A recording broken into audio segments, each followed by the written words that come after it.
नमस्कार। पूर्वपक्ष प्रस्तुत मैदान को मु तृप्ति आपण मानकु स्वागत करुछि।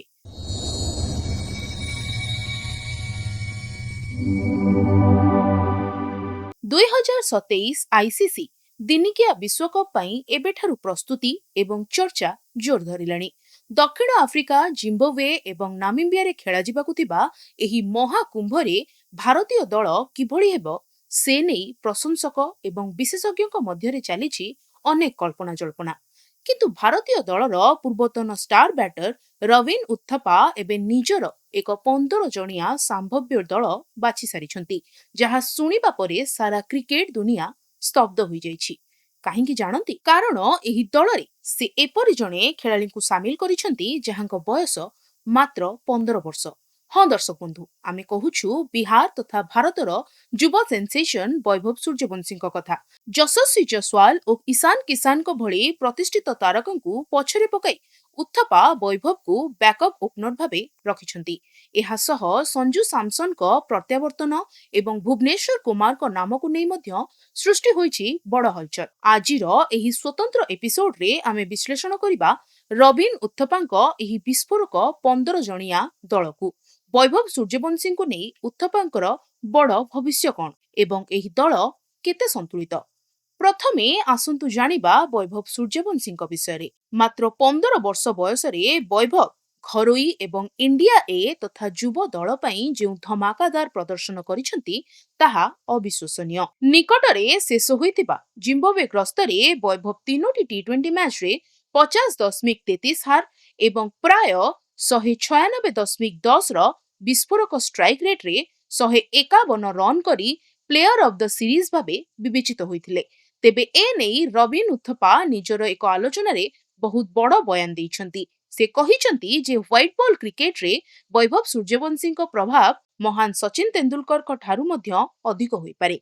किंतु एहा सहित उथप्पा एक गुरुत्वपूर्ण चेतावनी मध्य दैछंती। से कहिछंती भारतीय क्रिकेट रे आमे विनोद कांबली एवं पृथ्वी शॉ भली अत्यंत प्रतिभावान खेलाड़ी को 17-18 वर्ष बयस रे देखिथिले। सेतबळे लागुतिला सेमाने इतिहास रचिबे, किंतु परे सेमाने ट्रैक रु विच्युत हो जाइथिले। वैभव को पई सबुठारु बड़ परीक्षा हेउछि आगामी 5 वर्ष। से एबे 15 वर्षर। 20 वर्ष पर्यंत निज खेल एवं एकाग्रता को अक्षुण्ण रखिबा तांको पई अत्यंत जरूरी। उथप्पांको मतरे वैभव एबे विज्ञापन एवं चाकचक्य ठारु दूरेई रही केवल क्रिकेट उपरे ध्यान देउछंती, जहा तांको 2027 विश्वकप रे भारतर सबुठारु बड़ एक्स फैक्टर करि पारे। एबे आसंतु नजर पकाइबा उथप्पा बाछिथिबा टॉप ऑर्डर उपरे। अनेक भाबुथिले जे 2027 सुधा रोहित शर्मा दिनिकियारु अवसर नै सारिथिबे, किंतु रवीन उथप्पा रोहित कर अभिज्ञता उपरे पूरा भरोसा करिसंती। रोहित को सहित अधिनायक भाबे सुब्रमण्यम गिल ओपनिंग करिवे आ तृतीय ओपनर बा बैकअप रे रहिसंती वैभव सूर्यवंशी। सेही परी दिनिकिया फॉर्मेट रे 50 टी शतक हासिल करितिबा विराट कोहली को बिना कोनोसी भी विश्वकप दल अधूरा। उथप्पांको मतरे 2027 रे दक्षिण आफ्रिकार बाउंसिंग पिच रे कोहली को अभिज्ञता भारतर मेरुदंड भाबे साब्यस्त हेबो। मध्यक्रम रे 4 नंबर स्थान पई श्रेयस अय्यर को स्थान मिलिछि। स्पिन विरोध रे आक्रमणात्मक बैटिंग एवं इनिंग्स गढ़िबारे श्रेयसकर दक्षता तांकु उप अधिनायक तथा मुख्य बैटर भाबे स्थान दैछि। एही चयन रे सबुठारु बड़ चर्चार विषय हेउछि विकेट कीपर स्लॉट। मुख्य विकेट कीपर भाबे उथप्पा केएल राहुल को उपरे आस्था प्रकट करिसंती, जे दिनिकिया रे भारत पई 5 नंबर रे लगातार चमत्कार प्रदर्शन करि आसिसंती। किंतु बैकअप विकेट कीपर पई उथप्पा समस्तଙ୍କୁ चकित करी ईशान किसान को बाद दैछंती एवं केरलर स्टार बैटर संजू सैमसन को दल रे शामिल करिसंती। उथप्पांको जुक्ति हेउछि संजू सैमसन जणे एपरि खेलाड़ी जे आवश्यक पड़िले ओपनिंग मध्य करि परिबे एवं 5 किंबा 6 नंबर रे फिनिशिंग रो भूमिका मध्य निभेई परिबे। दिनिकिया फॉर्मेट रे संजूकर हाराहारी स्कोर 50 रु अधिक रहितबा बेले दक्षिण आफ्रिका माटी रे तांकर शतक मध्य रहिछि। तेणु तांकर एही अभिज्ञता विश्वकप रे बेस फलप्रद हेबो। एबे तिके नजर पकांतु ऑलराउंडर एवं बोलिंग आक्रमण उपरे। ऑलराउंडर्स विभाग रे अछंती मुख्य पेस ऑलराउंडर हार्दिक पांड्या और 2 अनुभवी स्पिन ऑलराउंडर अक्षर पटेल एवं रविंद्र जाडेजा। सेहीपरि स्पिन विभाग रे दलर मुख्य स्पिन अस्त्र भाबे रिस्ट स्पिनर कुलदीप यादव रहिछंती। पेस बोलर भाबे जसप्रीत बुमरा, मोहम्मद सिराज, बामहाती स्विंग बोलर भाबे अर्शदीप सिंह एवं भुवनेश्वर कुमार नामକୁ सामिल करा जाइछि।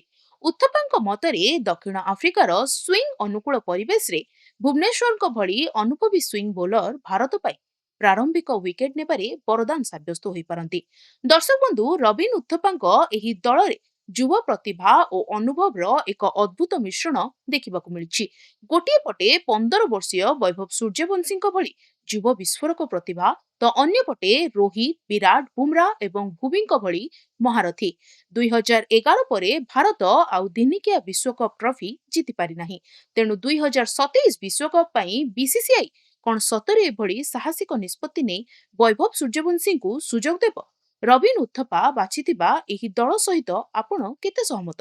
ଆପଣଙ୍କ ମତରେ 15 ବର୍ଷୀୟ ବୈଭବ ସୂର୍ଯ୍ୟବଂଶୀ ଏବଂ ସଞ୍ଜୁ ସାମସନଙ୍କୁ ବିଶ୍ୱକପ ଦଳରେ ସୁଯୋଗ ମିଳିବା ଉଚିତ କି? ଆପଣଙ୍କ ପ୍ରିୟ 15 ଜଣିଆ ସ୍କ୍ୱାଡ୍ କଣ ରହିବ ତାହା ଆମକୁ ତଳେ ଥିବା କମେଣ୍ଟ ବକ୍ସରେ ଲେଖି ନିଶ୍ଚୟ ଜଣାନ୍ତୁ। ଯଦି ଭିଡିଓଟି ଆପଣଙ୍କୁ ଭଲ ଲାଗିଥାଏ ତେବେ ଭିଡିଓକୁ ଲାଇକ୍ କରନ୍ତୁ, ସାଙ୍ଗମାନଙ୍କ ସହ ସେୟାର କରନ୍ତୁ ଏବଂ କ୍ରିକେଟ ଦୁନିଆର ପ୍ରତିଟି ତାଜା ଅପଡେଟ୍ ସର୍ବପ୍ରଥମେ ପାଇବା ପାଇଁ ଆମ ଚ୍ୟାନେଲକୁ ଏବେ ହିଁ ସବସ୍କ୍ରାଇବ କରି ବେଲ୍ ଆଇକନକୁ ପ୍ରେସ୍ କରନ୍ତୁ।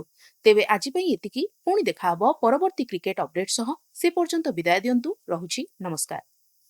मन कहुछि किछि नुआ करिबा पई हेले पाखरे संबळ नाही तेबे व्यस्त हुंतु नाही। मधुलिका एंटरप्राइजेस एबे बुझिबो आपणक मन कथा। क्षुद्र शिल्प ठारु नै मध्यम शिल्प पई सुलभ मूल्य रे जोगाई देबो समस्त प्रकार मेसिन और रॉ मटेरियल, जहाकु नै आपण सहज रे आरंभ करि परिबे नुआ एक व्यवसाय। अधिक जानिबा पई आज ही कॉल करंतु।